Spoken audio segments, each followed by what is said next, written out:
अस्सलाम वालेकुम students, how are you? Hopefully you are well and good. सबसे पहले आपको हमारे वीयू सुपर ब्रांड में मोस्ट वेलकम किया जाता है। आपसे यही रिक्वेस्ट है कि आप अगर हमारे चैनल पे न्यू हैं तो प्लीज़ हमारे चैनल को सब्सक्राइब कर दें और अपने दोस्तों के साथ भी शेयर कर दें। हमने स्टार्ट की हुई है MTH 632 की शॉर्ट लेक्चर सीरीज, जिसमें हमने पहले 5 लेक्चर कवर कर लिए हैं। आज हमारा लेक्चर नंबर 6 है। पहले 5 लेक्चर में हमने 12 मॉड्यूल किए हैं और आज हम 13 और 14 मॉड्यूल करेंगे। आज का लेक्चर थोड़ा लेंथी हो सकता है, लेकिन ये मॉड्यूल नंबर जो हमारे पास 13 है, ये शॉर्ट के लिए और असाइनमेंट के क्वेश्चन के लिए वेरी इंपॉर्टेंट। तो चलते हैं हमारे क्वेश्चन की तरफ। Consider a complex number z naught, the following are the step. अच्छा, वो कहता है कि z नॉट हमें जो एक क्वेश्चन मतलब कि नंबर दिया गया है, उसका हमने nth रूट हमने कैसे फाइंड करना है। सबसे पहला स्टेप है कि जो हमें z नॉट दिया गया है, इसको एक्सपोनेंशियल फॉर्म में लिखना है। जैसे कि हमने पीछे पढ़ा था कि z नॉट बराबर है r नॉट e की पावर हमारे पास आयोटा थीटा नॉट हो गया। उसके बाद स्टेप 2 है इसका कि right z not in the more general form. More general form हमने पढ़ी थी कि z नॉट बराबर है r नॉट e की power iota theta not plus 2 के पाई, और के हमारे पास क्या है 0 1 2 से चल के n-1 तक है। ये पिछले लेक्चर में हमने लास्ट पे इसको डिस्कस किया था। उसके बाद स्टेप 3 हमारे पास nth रूट हमारे पास क्या हो जाएगा कि इसकी पावर 1/n होगी। तो इस सारे की पावर जो हमने ऊपर जनरल फॉर्म लिखी उस सारे की पावर 1/n होगी। तो इन हमने एक्सपोनेंशियल फॉर्म में लिख दिया कि r नॉट का nth अंडर रूट और EXP एक्सपोनेंशियल मतलब कि लगा के iota theta not over n plus 2k pi over n हो गया। ये हमने लास्ट में एक किया था, जो आपको याद हो लेक्चर नंबर 5 में एंड पे मैंने आपको बताया था कि ये फार्मूला वेरी इंपॉर्टेंट है। तो चलते हैं nth root of the unity. Now we find the nth root of z not is equal to 1 है। That is z not 1/n, मतलब कि दोनों तरफ हमने 1/n ले लिया। तो z नॉट हमारे पास 1 है, तो हम इसको लिख सकते हैं ना 1 + 0 आयोटा। इसमें x हमारे पास क्या हो गया 1 हो गया, y हमारे पास 0 हो गया। r हमने निकाला जैसे कि हमने पिछले लेक्चर में निकाला था, r निकाला तो वो हमारे पास 1 निकला। थीटा निकाला, यहाँ पे हमारे पास थीटा जो है वो हमारे पास 0 निकला। So exponential form of z not is equal to, अब ये हम स्टेप 1 कर रहे हैं। तो z not is equal to r naught e की पावर आयोटा थीटा नॉट हो गया। तो r नॉट हमने 1 निकाला है और थीटा हमने 0 निकाला है, तो e की पावर आयोटा 1 आयोटा 0 बच गया। अब स्टेप 2 में हम क्या करते हैं कि सो मोर जनरल एक्सपोनेंशियल फॉर्म। सो मोर जनरल में हमने क्या किया था कि यहाँ पे हमारे पास r था, यहाँ पे जब जो 1 लिखा है यहाँ पे r था, और ये e की power iota theta plus 2k पाई था। तो r हमारे पास कितना है 1 है, थीटा हमारे पास 0 है, वो हमने पुट किया तो हमारे पास ये आ गया। नो, अब हम क्या कहते हैं कि स्टेप 3 में हमारे पास है nth रूट। जिसको एग्जाम्पल नंबर 1 की समझ आ गई उसे इस पूरे लेक्चर की समझ आ गई। तो z नॉट 1/n मतलब कि दोनों तरफ हमने 1/n ले लिया। तो यहाँ पे r नॉट का 1/n, तो 1 का 1/n हो गया, और यहाँ पे हमारे पास ये चीज़ बन गई। इसको थोड़ा सा सिंप्लीफिकेशन किया तो हमारे पास z नॉट 1/n और e की पावर मतलब कि 1 का जितना भी हम अंडर रूट ले लें वो हमारे पास वही रहता है। तो इसलिए हमने e की power iota k pi over n इसको अलग कर लिया। These are the root of 1 unity of 1। If we denote, ये एक उसने नई नोटेशन दी है कि e की power 2 pi over n, e की power iota 2 pi over n हमारे पास क्या है ओमेगा n है। Then the nth root of the unity हमारे पास क्या होगा, ये इस तरह आ गया। तो इस तरह हमारे पास ये आ गया, इसकी पावर k है तो इधर पावर k होगी। अब k को उसने अंडर मल्टीपल किया तो हमारे पास ये चीज़ बन गया। अब इसमें हमने के 0 पुट किया, सिंप्लीफिकेशन किया तो हमारे पास ये हो गया। 1 पुट किया तो हमने सिंप्लीफिकेशन की तो हमारे पास ये हो गया। 2 पुट किया तो हमारे पास ये आ गया। नेक्स्ट इसी तरह सो ऑन चलता जाएगा। उसने कहा है कि ये हमारे पास क्या है, a omega n is called the primitive nth root of the unity. Example 1 important है। स्क्वायर रूट आपने यूनिटी 1 के हमने मतलब कि यूनिटी क्या होता है 1 होता है, जैसे हमने ऊपर किया वही काम है। 0 z not is equal to हमारे पास ये बन गया, ये बन गया, एक्स हमारे पास ये हो गया, वाई हमारे पास 0 हो गया। अब हमने इसका आर निकाला तो हमारे पास आर 1 निकला, थीटा निकाला 0 निकाला, क्योंकि हमने ऊपर इसको डिस्कस किया है वही चीज़ है। So the exponential form z not is equal to 1 हो गया। एक्सपोनेंशियल फॉर्म हमारे पास ये बनी जब हमने आर नॉट 1 पुट किया तो हमारे पास ये चीज़ बन गई। अब स्टेप 2 में क्या है, मोर जनरल एक्सपोनेंशियल फॉर्म में पुट किया। जनरल इसकी क्या है, ये फॉर्म है, इसमें हमने पुट किया। नो अब हम स्टेप 3 में क्या करेंगे, सेकंड रूट ऑफ 1 निकालेंगे तो 1/2 हो गया। अब 1/2 हमने मतलब कि जहाँ पे इधर भी 1/2 हो गया, इधर भी 1/2 हो गया, और ये 2 से कैंसिल हो गया तो ई की पावर आयोटा के पाई बच गया। अब इसको हमने कह दिया कि सी के, हमने नए नोटेशन मुतारिफ करवा दी कि सी के ई की पावर आयोटा के पाई, और के हमारे पास क्या है 0 और 1 है। जब हमने एन के 0 पुट किया तो हमारे पास ये 1 आंसर आ गया। जब हमने 1 पुट किया तो हमारे पास ये चीज़ आ गई। तो इसको मज़ीद सिंप्लीफिकेशन किया तो हमारे पास इसका जो आंसर ये आ गया -1। So there are the 2 root of the square root of 1 क्या है, 1 और -1 है। उसके बाद एग्जाम्पल 2 है। अब पहले हमने क्या निकाला था कि स्क्वायर रूट निकाला था, अब हमने क्यूब रूट निकालना है, यानी कि इसकी पावर 1/3 हो गई। बाकी सारा काम वही है, आर वही है, थीटा हमारे पास वही है, 1 के निकाल रहे हैं ना, और यहाँ तक हमारे पास काम वही है। जनरल फॉर्म में हम देखेंगे वही हमारे पास ऊपर है। ये आप एक बार हाथ से अपने करेंगे तो आपको इसको डिटेल से समझ आ जाएगी, मतलब कि जिसको एक आ गया उसको सारे समझ आ गए। अब हम थर्ड रूट निकालेंगे, थर्ड रूट ऑफ 1, तो मतलब कि हमारे पास 1/n था ना, यहाँ पे देखें z0 1/n था, इधर भी हमारे पास 1/n था। अब हमने थर्ड निकालना है तो 1/3 हो गया, इधर भी 1/3 हो गया, इससे हमारे पास ये आंसर आ गया। अब हम क्या करेंगे कि 0 1 और 2, मतलब कि ये हमारे पास 3 अंडर रूट बन जाते हैं ना, 0 1 और 2। तो हमने पहले 0 पुट किया तो हमारे पास ये बना, हमने 1 पुट किया तो हमारे पास ये बन गया। सिंप्लीफिकेशन करके हमारे पास ये आंसर आ गया। जब हमने k2 पुट किया, सिंप्लीफिकेशन की, cos 4π/3, इस तरह sin 4π/3, जो अब इसको हमने हल किया तो हमारे पास ये आ गया। तो ये हमारे पास इसके रूट्स आ गए। Relation between complex of the roots of the complex number and complex roots. तो फॉर अ कम्प्लेक्स नंबर हमारे पास ये है, मतलब कि एक्सपोनेंशियल फॉर्म में ये है, nth रूट आर सेम, तो ये हमारे पास nth रूट हो गया। मतलब कि ये जनरल फॉर्म हमने लेक्चर 12 के लास्ट पे पढ़ी थी।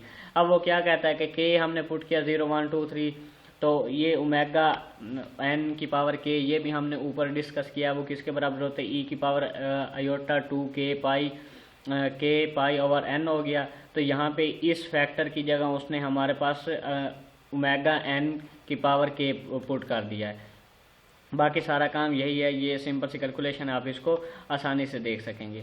उसके बाद नेक्स्ट हमारे पास है एग्जाम्पल नंबर 3 है। ये भी वेरी इंपॉर्टेंट है क्योंकि ये असाइनमेंट में वगैरह में आ सकती हैं। Find all the values of iota 2 iota की पावर 1/3। अब क्या है कि उसी तरह जैसे हमने 1 का 1/3 निकाला, उसी तरह हम इसका निकालेंगे। ये हमारे पास z0 2 आयोटा हो गया, और ये हमारे पास इस तरह 1/3 इधर भी हो गया, 1/3 हो गया। इसको हमने इस फॉर्म में लिखा, z हमारे पास, x हमारे पास 0, y हमारे पास 2 निकला। जब हमने r निकाला तो हमारे पास 2 आया, जब हमने थीटा निकाला तो π/2 आया। इस तरह हमने इसकी एक्सपोनेंशियल फॉर्म बना ली, वो हमारे पास ये बनी। अब स्टेप 2 में क्या करेंगे, मोर जनरलाइज करेंगे, मतलब कि जनरल फॉर्म लिखेंगे। जनरल फॉर्म लिखा मतलब कि r की वैल्यू पुट कर दी, थीटा की वैल्यू पुट कर दी, तो हमारे पास ये बन गया। अब हम क्या करें, स्टेप 3 में हमने कौन सा निकालना है, थर्ड रूट निकालना है। थर्ड रूट हमने 1/3 निकाला, ये भी 1/3 हो गया, जैसे हमने पीछे किया था वही हो गया।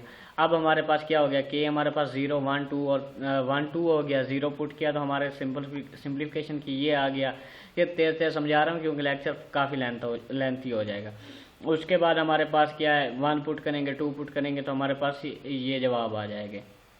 उसके बाद एक नया फार्मूला हम पढ़ेंगे, क्वाड्रेटिक फार्मूला, जिसे उर्दू में 2 दर्जी फार्मूला कहते हैं। देख के घबराना नहीं है, वही पीछे वाले जो हम 9th 10th में करते हैं वही है। वहाँ पे होता था ax², तो यहाँ पे हम कम्प्लेक्स का पढ़ रहे हैं तो इसलिए उसने लिखा है az² प्लस a। यहाँ पे a bx होता था तो उसने bz लिख दिया है। तो और ये फार्मूला होता है -b जमा -b स्क्वायर -4ac सारे का अंडर रूट होता है। तो उसने इस सारे की पावर 1/2 लगा दिया और नीचे हमारे पास 2a आया। a भी वही है, b भी वही है, c भी वही है, सारा काम वही है। वो कहता है फाइंड द रूट। अब हमने रूट फाइंड करने, उसने ये इक्वेशन दे दी है। तो यहाँ पे a क्या है 1 है, b हमारे पास क्या है ये है, और c हमारे पास क्या है कांस्टेंट 3/4 है। अब उसने नीचे भी यही दिया है कि a ये है, b ये है, c ये है। अब उसने क्वाड्रेटिक फार्मूले में इसकी वैल्यूज पुट कर दिया है। जब इसकी वैल्यूज को पुट किया, सिंप्लीफिकेशन करेंगे तो हमारे पास ये बन गया।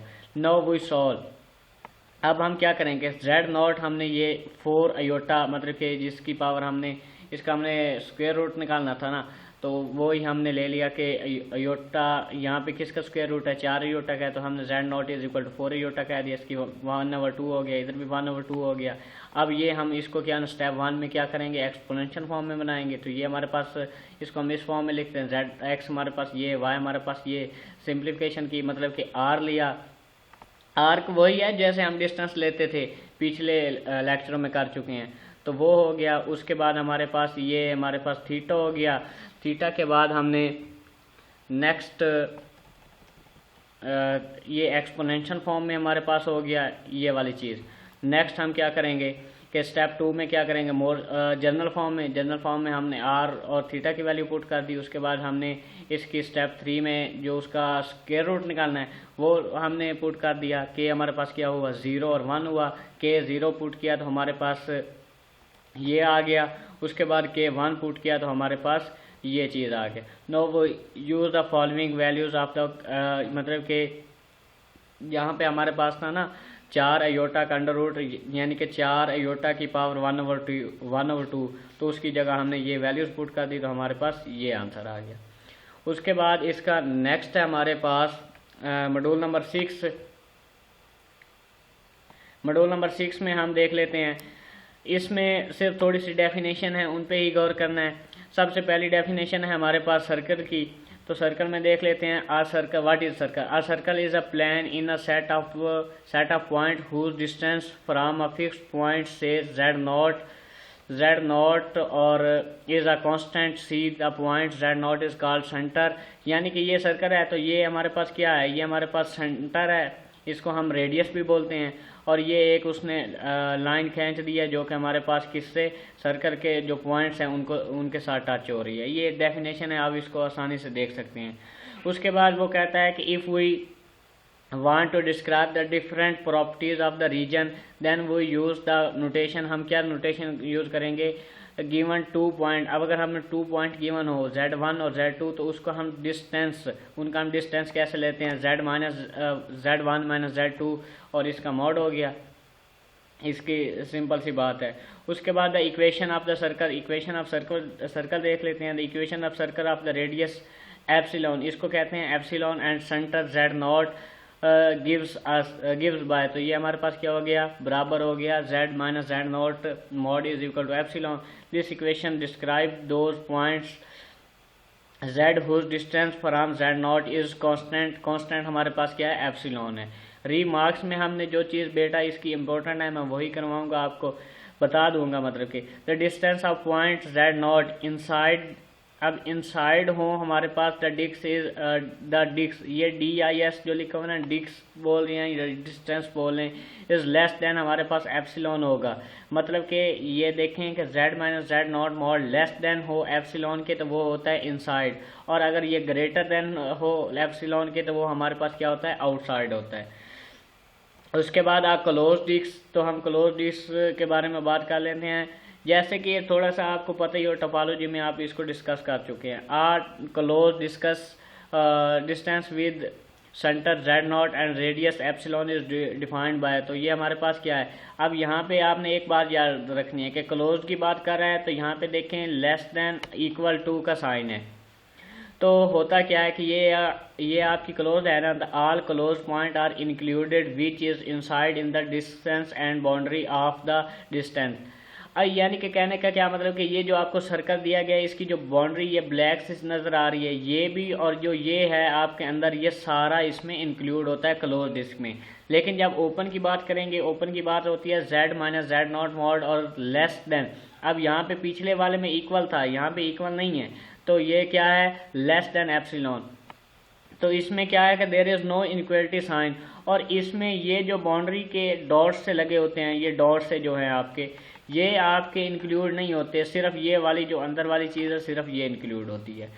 उसके बाद नेक्स्ट है हमारे पास epsilon neighbourhood of a point, epsilon neighbourhood of a point Z not is the following open disc. Open disc में क्या होता है, लेस देन होता है, इक्वल टू नहीं होता। दिस शोन हाउ क्लोज, अगर क्लोज होता है तो नीचे हमारे पास इक्वल का साइन होता। उसके बाद deleted neighbourhood of the punctuation punctured open disc है तो are delete neighbourhood of Z not contain all point in Z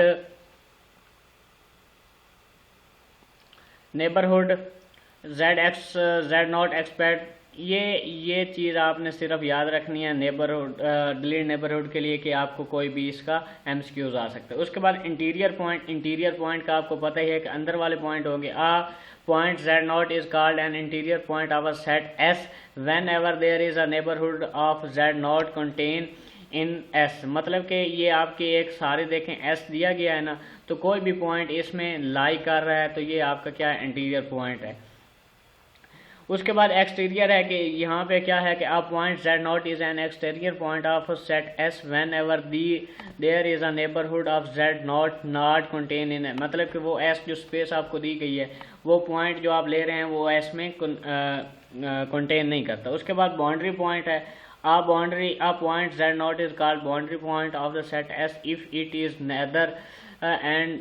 अब देखिए नेदर इंटीरियर पॉइंट और नॉट एक्सटीरियर, मतलब कि ना एक्सटीरियर हो और ना इंटीरियर हो, मतलब कि वो बाउंड्री जो आपका स्पेस है, ये आपकी स्पेस दी गई है एस। अब इसकी जो बाउंड्री है उस पे वो लाई कर रहा है। यहाँ पे देखें जैसे ये लाई कर रहा है ना, इसके मतलब कि ये मैंने पॉइंट लगा दिया, ये पॉइंट लगा दिया, ये पॉइंट लगा दिया, तो ये जो पॉइंट है ना ये आपके क्या है, बाउंड्री पॉइंट है। बाउंड्री से ही आपको पता चल रहा है। एक एग्जांपल है जो इसमें मेन है कि let z more less than or equal to 1 है be a region find the interior exterior और बाउंड्री पॉइंट। अब यहाँ पे देखें एक्सटीरियर का क्या मतलब है कि ये हमारे पास क्या होगा, एक्सटीरियर में लेस देन 1 होगा, इंटीरियर में क्या होगा, लेस देन 1 होगा, एक्सटीरियर में ग्रेटर देन 1 होगा और बाउंड्री में इज इक्वल टू 1 होगा। बस ये बात है। होपफुली आपको इसकी समझ आई होगी। आपके लिए मेहनत करते हैं तो प्लीज़ हमारे चैनल को सब्सक्राइब कर देना और अपने दोस्तों के साथ भी शेयर कर देना। मिलते हैं किसी नई वीडियो के साथ। अल्लाह हाफिज़।